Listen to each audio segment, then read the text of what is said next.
Eu gostaria só que cada pessoa que fosse falar, falasse o seu nome e qual a instituição que está falando, ok? Pode. Boa tarde a todos.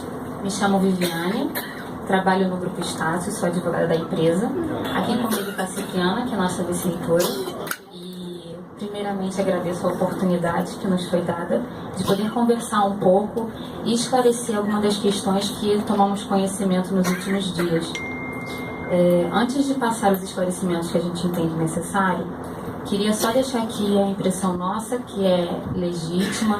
A gente reconhece que as colocações que recebemos têm um calor emocional muito grande. Estamos falando de alguns professores com muito tempo de casa. Cada um tem uma história muito grande conosco. Então é muito legítimo a emoção que vocês trazem quando fazem as colocações conosco.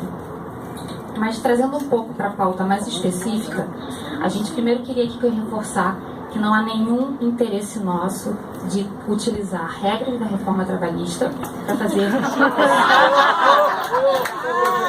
Vamos ter o devido respeito. Por favor. Em respeito a este órgão e aos professores que estão aqui, a gente veio falar e eu gostaria, por gentileza, de ser ouvida. Cada um de vocês também terá a oportunidade de colocar as suas questões e assim a gente consegue caminhar num discurso único e um esclarecimento que é o que se propõe aqui. Bom, voltando então ao que eu havia dito, nossa pretensão não é, em absoluto, utilizar regras da reforma trabalhista. Em absoluto. E é importante dizer que não há interesse de se contratar com outros professores abaixo do piso, ou recontratar professores, trabalhar com autônomos ou PJs, o que quer que seja. Em absoluto, a gente trabalha dessa forma. Coloco então aqui à disposição para a gente tecer outros comentários mais específicos sobre alguma questão colocada pelos senhores. Mais uma vez, então, agradeço aqui a oportunidade colocada pelo Ministério Público do Trabalho. Muito obrigada. Qual a intenção, então, da demissão dos professores?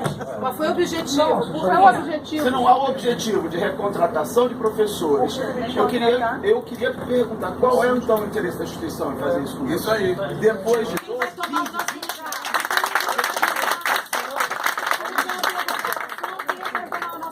12, 15, 20, 25 anos de dedicação à instituição, que chegou, 30 anos, que chegou onde chegou. Por nossa contribuição, eu respeito a instituição, está em segundo lugar no Rio de Janeiro, amo a instituição, mas eu queria saber se não existe interesse em recontratar, se não existe interesse em aproveitar as brechas deixadas pelas leis trabalhistas promovidas por este governo que se encontra hoje no poder.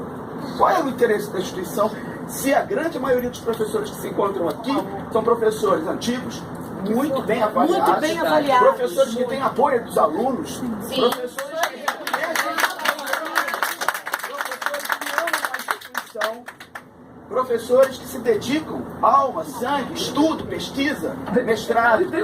Só faça essa pergunta para ela, porque senão atropela o nosso... Isso. A pergunta foi feita em objetivo. Ela falou que não há interesse. Por favor, então deixa a Estácio falar. Como é seu nome? Ângelo. Ângelo. Professor Ângelo. Obrigada aqui pela colocação. Como eu disse, a forma da colocação já mostra um pouquinho daquele emocional que eu comentei no início da palavra.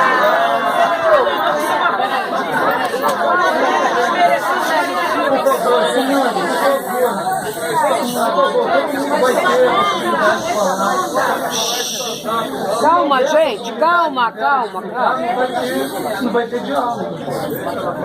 Por favor. Voltando então, e espero que seja a última vez que eu vá ser interrompida dessa maneira desrespeitosa. Aqui é democracia. O grupo promoveu um desligamento nos últimos dias. O que eu digo aqui é que não há, de nossa parte, interesse em recontratar, como foi noticiado, recontratar se aproveitando de alguma brecha da legislação trabalhista para contratar em condições piores. Se for feito contratação, será utilizado o mesmo molde que a gente sempre fez, utilizando a regra da CLT de contrato por prazo indeterminado. Não estamos falando em contrato intermitente, não estamos falando de PJ, nem em autônomo. Então, o que eu quero colocar aqui é que não há nenhum interesse de se rescindir contratos e fazer novas contratações em detrimento dos professores. Tem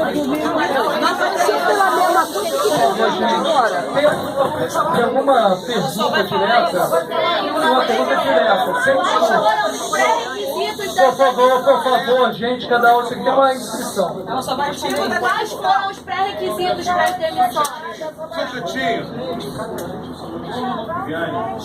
Viviane. Objetivamente, o que a demissão em massa é indicada como demissão em massa? Segunda pergunta, por que a forma de demissão?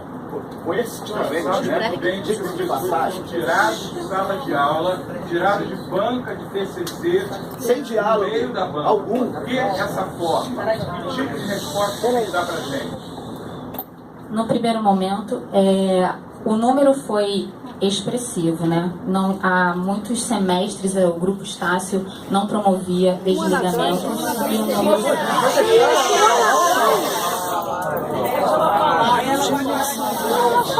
Senhores. Gente, ela está querendo falar, cada um vai ter a sua possibilidade. Né? A gente tem que tratar isso daqui mais, como o nome diz, uma audiência pública, do que um programa de auditório ou algo parecido. Parece que nós somos um auditório fazendo um programa de auditório.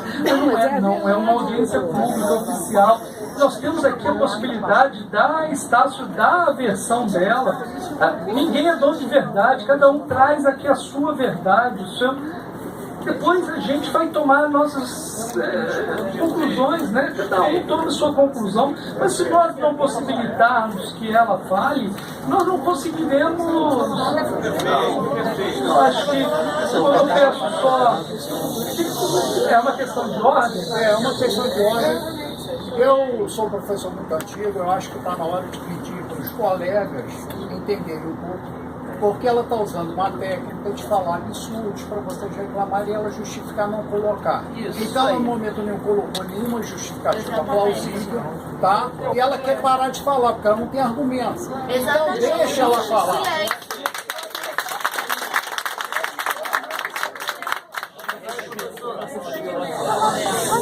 Deixa ela fazer a informação. Pode falar, pode responder. Eu não vai responder. Bom, as colocações que foram feitas, Cipriana pode me ajudar aqui também, mas o número de desligamentos foi sim, a gente não nega que foi um número incomum e que gera dúvidas. Não me recordo da sua segunda colocação também. É a forma. Por que o número e o segundo, por que a forma? Eu vou, no primeiro momento... Eu acho que teve uma terceira pergunta ali atrás, qual foi o critério? Então são três perguntas. Critério das demissões. Critério das demissões, o segundo que é do meio, por que foi dessa forma? E a primeira pergunta, por que esse número? A professora Cipriana, vice-reitora, pode complementar, mas só para ser... Essa é a última vez que eu vou permitir que uma intervenção desrespeitosa. Porque da mesma forma que os senhores estão aqui colocando respeito, eu aqui sou uma profissional. Eu trabalho no grupo estático, também exijo que seja respeitado quando eu estou nesse falando pelos senhores. Os desligamentos foram pautados em algumas mudanças que a gente precisou promover. A semestres, o grupo não promovia um desligamento nesse patamar, realmente.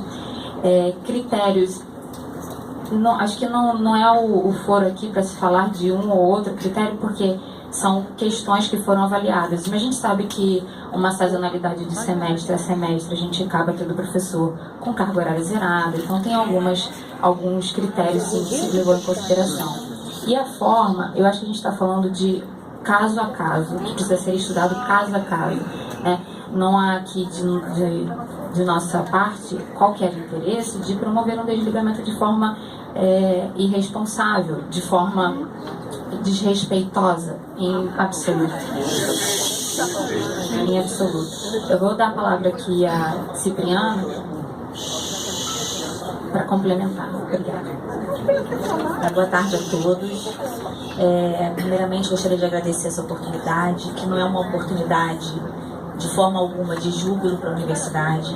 A universidade, ela se orgulha e o que gosta de fazer é contratar professores, é ter suas turmas cheias, é de promover encontros, seminários e tudo mais. Mas, em determinado momento, justamente pela responsabilidade que essa universidade tem no cenário do Rio de Janeiro, no cenário educacional do Rio de Janeiro, foi preciso tomar algumas medidas duras que outras IES, há pouco tempo, não tomaram, e vários trabalhadores foram colocados nas ruas, e aí sim, sem a obediência a nenhum dos seus direitos, sem o pagamento de nenhuma de suas verbas. As universidades simplesmente faliram e os seus professores foram jogados no mercado de trabalho sem ter sequer, aí sim, um desligamento e o rompimento do vínculo trabalhista. Então, sem dúvida alguma, não foi uma decisão motivada, voluntária da universidade, mas eu tenho certeza que cada um dos senhores aqui, que de verdade o nosso respeito é imenso, pode vivenciar em cada sala dos professores as conversas de redução de carga horária, as turmas que, dado a transição curricular, dado a aplicação dos 20% de disciplinas online, dado as questões curriculares, são a cada semestre o número de turmas ele vem caindo na universidade. E por uma imposição, seja por uma imposição legal, seja por uma imposição sindical, a universidade não deve manter contratos de trabalho com redução significativa da carga de trabalho. Então, hoje, a Universidade Estácio de Sá, Excelências, ela trabalha com um quadro de 4.000 professores. 4.000 professores, todos eles que fazem parte da história dos 47 anos da Universidade Estácio de Sá, e que nós concordamos que chegamos até aqui, conseguimos os números de qualidade e de reconhecimento, dado o trabalho extremamente qualificado de cada um de vocês aqui e de tantos outros que continuam a trajetória conosco na universidade. Então, quais foram os critérios que foram adotados para admissão? Não poderia ser um só, foram vários. Então, o índice de satisfação de alunos, o ISA, não foi o único critério. O índice de satisfação do aluno, o número de turmas e disciplinas que com a migração curricular deixariam de existir, professores com carga horária zerada, que também entra nesse número, é o caso no cômputo geral dos desligamentos. Professores... Sim, os que estão aqui são parte dos desligamentos que foram feitos. Então, a gente tem que falar diante de todo o quadro. Professores que foram zerados em razão da descontinuidade do Programa Federal do Pronatec. Professores que vinham perdendo carga horária no decorrer dos semestres, e até mesmo para privilegiar de alguma forma, para trabalhar com um regime de trabalho mais adequado para os professores que acabaram ficando, ou seja, que a carga horária pudesse ser dividida de uma forma mais equânime dentro do nosso corpo docente. Eu não me enquadro em nenhum desses quesitos aqui, fui demitido. Tem alguma pergunta objetiva? Tem algum professor do Pronatec aqui? Boa tarde a todos. Meu nome é Érico Ribeiro, eu sou vice-reitor de Administração e Finanças da Universidade Estácio de Sá. Primeiro eu queria agradecer a oportunidade de estar aqui, que eu acho que é muito importante, junto com os nossos professores de muitos anos que se dedicaram à universidade. Vou deixar claro alguns pontos, só complementando o que a doutora Cipriana falou, nossa vice-reitora acadêmica, que eu acho que é muito importante. É o seguinte: o cenário que a gente vive no Brasil não é um cenário positivo. Tá? A educação, principalmente alguns órgãos que a gente tinha, alguns programas federais que ajudaram a incluir muitos estudantes no Brasil, foram exterminados ou descontinuados pelo governo federal. Então, por exemplo, nesse grupo de desligados, a gente tem professores do Pronatec, que é um programa que foi descontinuado pelo governo federal. A entrada de alunos ao longo desses anos vem reduzindo no presencial, principalmente na atividade presencial, por causa da descontinuidade ou redução sensível dos programas federais, como o FIES, por exemplo. Isso tem, sem dúvida alguma, afetado muito o impacto dos nossos alunos, e vocês sabem muito bem disso em sala de aula. Uma coisa que eu queria complementar e que vocês sabem muito bem, no final de 2016, a universidade foi obrigada a reduzir 3 unidades nossas. A gente tinha uma unidade no Parque das Rosas, a gente tinha uma unidade na Freguesia e a gente tinha uma unidade no Menezes Porto, exclusiva para os nossos alunos de direito. Nós tivemos que reduzir essas 3 unidades, extinguir essas 3 unidades e transferir os nossos alunos para as unidades existentes, porque grande parte das nossas unidades estavam trabalhando com um nível de ocupação muito baixo, por causa da dificuldade que a gente estava, não só de captar, mas também a evasão de alunos estava muito elevada. Tanto que a gente transferiu de uma certa forma a facilidade, ou seja, porque as unidades que receberam esses alunos estavam com um índice de ocupação muito baixo. Então, não só as unidades que foram fechadas, isso é uma realidade, muitos de vocês deram aula no Menezes Porto, deram aula no Campus Freguesia, deram aula no Parque das Rosas, e a gente teve de fazer essa transferência dos alunos, reunimos com vocês, falamos efetivamente sobre a transferência, falamos com os nossos alunos. Por quê? Porque a gente estava com um nível de ocupação muito baixo, a gente transferiu dessas unidades, e ao longo desse período, mesmo a gente fazendo isso, e quando a gente transfere os alunos de unidade, junta muitas vezes cursos comuns, como aconteceu no caso, por exemplo, transferência de muitos alunos do Parque das Rosas lá para o R9, eles ocupam turmas já existentes. Então, ou seja, foram cargas horárias que a gente teve de suprimir porque houve essa junção. Então, ao longo desse período, em função da crise também no estado do Rio de Janeiro, a gente teve redução de base de alunos no presencial.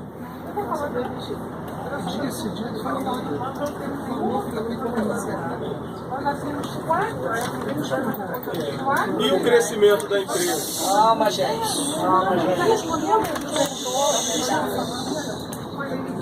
Professores titulares, como eu que sou médico, professores como doutora titulares, que é doutor, pelos pós-doutores. Só pode me explicar, então? Posso, perfeitamente. Como é que a senhora chama, professora? Professora Lúcia. Então, é uma ótima oportunidade que a senhora me deu para responder especificamente esse caso. Foi excelente ter tido essa oportunidade? Enquadra, eu vou dizer por quê, professora. A senhora é cara. Queria que você explicasse as turmas de 100 alunos. Tá. Deixa eu explicar o caso da medicina. Isso é muito importante, muito importante. Muito importante a oportunidade que a professora Lúcia deu aqui, isso é muito importante que ela colocou. No ano de... Em 2014, aconteceu o fato do descredenciamento da Universidade Gama Filho. Gente, não O descredenciamento da Universidade Gama Filho resultou numa transferência de aproximadamente 1.000 alunos da antiga Universidade Gama Filho para a Universidade Estácio de Sá. 10.000 alunos. 10.000. Foram 10.000 Da medicina, nós estamos falando da medicina, tá? Eu estou tentando responder a professora Lúcia. Ué, foi de graça? Esses alunos, eles não vieram do primeiro período, professora Lúcia, a senhora sabe muito bem disso.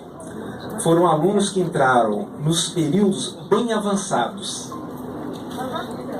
Então, esses períodos avançados que eles entraram, a última turma que se formou dos alunos oriundos da Universidade Gama Filho, coincidentemente, eles concluíram seu curso agora nessa formatura de 2017-2. E deu um buraco. Ou seja, nós só começamos a fazer novos vestibulares desse curso recentemente. Então, nós ficamos... Só um minutinho. Não, nós estamos falando da Universidade Estácio de Sá. Nós não estamos falando da... Gente, só um minutinho. Isso. Ou seja, o que aconteceu? Nós estamos com ausência de alunos durante vários períodos, porque a gente pegou esses alunos que vieram da Universidade Gama Filho e que eles entraram no 8º, 9º, 10º, lá na frente. Eles se graduaram e a gente ficou esses períodos todos sem turma. E agora a gente tem diversas turmas avançadas que a gente não tem nenhum aluno. Então, aproveita a oportunidade que a senhora me deu, eu agradeço, porque explica efetivamente o que aconteceu no caso da eleição.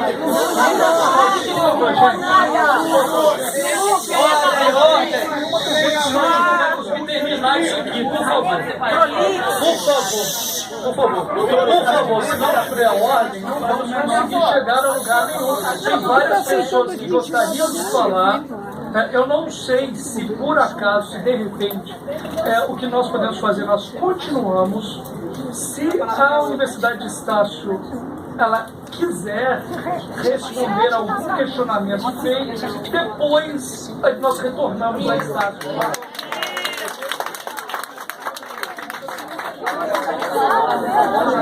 Agora nós vamos chamar os professores.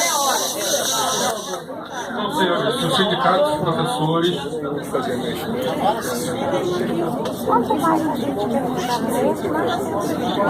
Boa tarde. Por favor. Boa tarde, doutores. O sindicato dos professores, Simplo Rio, foi surpreendido na terça-feira com as notícias de demissão. Porque, na verdade, a gente já vinha conversando com a Estácio em outro momento, mas em um momento a gente tinha conversado sobre demissões. E, evidentemente, as demissões pegaram a gente de surpresa. Imediatamente, no dia seguinte, quando começou a chegar no sindicato o número de demissões, a gente convocou uma reunião de emergência com todos os professores e professoras que, por acaso, foram demitidos. Chamou uma assembleia, uma reunião para todos os professores, demitidos e não demitidos. A gente não sabia o tamanho disso, a informação era muito grande, era no Brasil inteiro. A primeira pergunta que eu fiz para o representante da Estácio, se essas demissões eram reais, se havia essas demissões. E naquele momento não tinha um número ainda informando ao sindicato. E na quarta-feira nós fizemos esse movimento, convocamos uma reunião e na quinta-feira compareceram ao sindicato mais de 100 professores. Fazendo relatos, que já fizeram aqui, com essa sensibilização, e a gente pegou e, evidentemente, imediatamente a gente entrou em contato com a Estácio e marcou uma reunião na quinta-feira. Está aqui os representantes da Estácio, nós conversamos na quinta-feira, e a nossa proposta que saiu dessa reunião de professores era reverter as demissões. Reverte as demissões, e a única maneira era a gente começar a conversar. Porque naquele momento as falas eram de 1.000, a gente não sabia aqui no Rio de Janeiro quantas eram. Aí eles, naquele momento, disseram que não tinham condições de dar esse retorno para nós, de ter essa questão de reverter as demissões, e marcamos uma outra reunião para hoje, segunda-feira. É óbvio que o sindicato não podia ficar parado, porque havia uma tabela de demissões na Estácio, terça, quarta, quinta, sexta e segunda, e com convocações marcadas. E, evidentemente, devido à nossa reunião de manhã, que nós tínhamos tirado, apontando algumas decisões, nós tivemos que entrar na justiça para solicitar a suspensão naquele momento das demissões. E conseguimos. Está aqui o advogado Márcio, que pode explicar melhor essa questão. Qual é a nossa posição hoje? E eu comentei isso hoje com os representantes da Estácio. Estamos defendendo reverter as demissões. É isso que nós precisamos nesse momento. É isso que nós precisamos, que isso abalou a sociedade, abalou toda a nossa comunidade acadêmica no Rio de Janeiro, que foi, de uma certa maneira, como você está sentindo aqui, o pulsar das pessoas, é esse o sentimento, da educação superior. Então, é essa proposta que nós colocamos na mesa hoje de negociação e, querendo conversar com a Estácio, nós estamos sempre querendo conversar, porque essa é a posição, e eles também estão querendo conversar com a gente, marcamos outra amanhã. Porque amanhã tem uma assembleia dos professores lá no sindicato, já está sendo convocado, já falei para os professores e das professoras hoje na audiência pública, foi tirada uma comissão dos professores da Estácio e amanhã estaremos fazendo essa reunião e discutindo isso. 10 horas da manhã. Então, é um momento muito duro, muito difícil, que nós estamos passando nesse país, muito difícil para nós todos, professores. Então, o que nós fazemos o apelo, e nós falamos isso várias vezes para a Estácio, é o seguinte: vamos reverter essas demissões. Essa é a nossa proposta, a proposta que nós trazemos aqui para essa audiência pública com o Ministério do Trabalho. Obrigado pela atenção de todos. Doutor Márcio, você quer complementar?